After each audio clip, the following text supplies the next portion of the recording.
I don't know who needs to hear this, but playing with your kids is not the mental load. And I say this because I think there's a lot of confusion about what the mental load is and what the mental load is not. And I was reading an article yesterday and the title said something like, "Are dads doing enough?" And it dove into this information about dads and moms and the mental load. And it was interviewing moms and dads, and the dads were self-reporting that they believe they carry 50% of the mental load in their family. I think it was like 75% of dads think they're doing 50% of the mental load.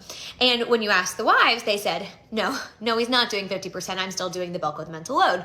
And it was interesting because these dads all feel like they are doing far more than their dads ever did. And they are. They are doing so much more when it comes to their kids in the house than their fathers ever did. Yet, for a lot of women, it's still not enough. And I think a lot of men get frustrated by this because they're like, I don't know what else you want from me. I am doing 100 times more than my dad did, and it's still not enough. But anyways, in the article, they're talking to these dads about the work that they are doing, right? You believe you're doing 50% of the mental load. Let's talk about what that mental load looks like.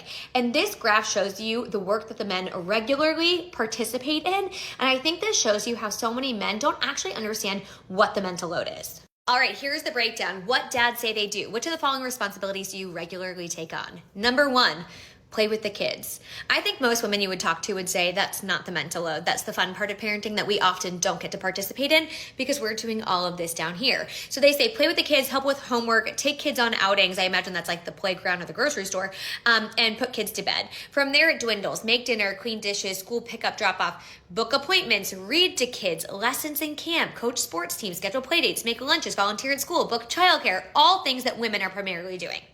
I think this graph paints a really great picture of what is causing tension in so many relationships, right? Men will say, I do 50%. I pick up the kids from daycare half the time.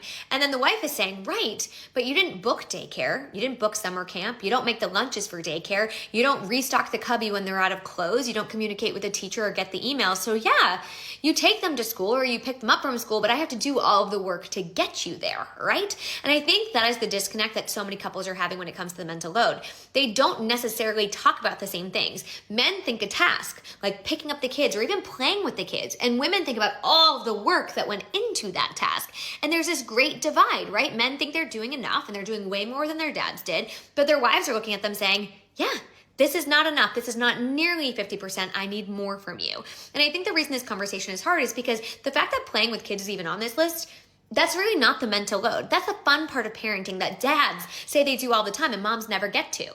A lot of the things that we saw in that chart too that dads are doing, chances are they're doing them with mom. Outings, bedtime, dinner, all of those things, typically both parents are participating in together. Whereas a lot of the things mom is doing, coordinating daycare, for example, that is something she's probably doing alone. And I think this is why so many couples are butting heads when it comes to the mental load conversation. And I think it's because they are not on the same page about what the mental load is. The mental load is not cooking dinner. It's planning and thinking about and prepping for cooking dinner. So if you come home and you say to your wife, babe, I'll cook dinner, what should I make? You're doing the task of cooking dinner, but she's carrying the mental load. And that's just as exhausting for a lot of women. And so as we continue this conversation, I think it's really important that we get on the same page about what the mental load is.